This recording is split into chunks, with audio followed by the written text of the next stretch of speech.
Eng birinchi laptoplardan biri 11 kilogramm bo'lganini bilarmidingiz? Osborne 1 1981-yilda chiqarilgan va uning og'irligi 11 kilogramm edi. Og'irligiga qaramay u inqilobiy hisoblangan. Chunki uni o'zingiz bilan olib yurishingiz mumkin edi. Bugunchi atigi 7 kilogramm. Tanishing, Asus VivoBook S16. Bu shunchaki VivoBook emas. Bu VivoBook S liniyasi.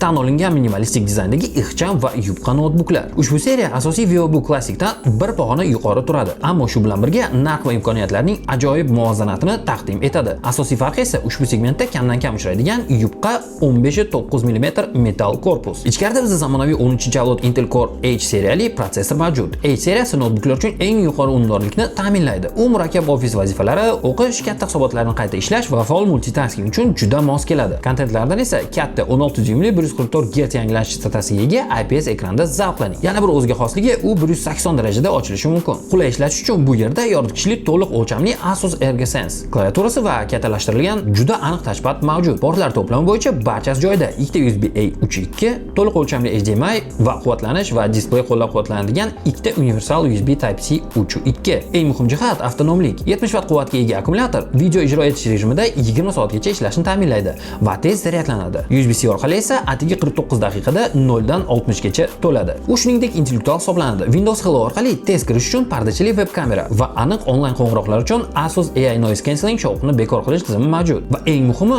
u MIL STD 810H harbiy ishonchlilik standarti bo'yicha sinovdan o'tgan. Buni cho'ktirish mumkin degani emas albatta, ammo ofisda yoki yo'lda kundalik foydalanish uchun mustahkamlik zaxirasini beradi. Ushbu laptopda Asus Perfect Warranty kengaytirilgan kafolat dasturi qo'llaniladi. U sizning qurilmangizni tasodifiy shikastlanishlardan himoya qiladi. Tushib ketish, suyuqlik to'kilishi yoki kuchlanishning keskin o'zgarishi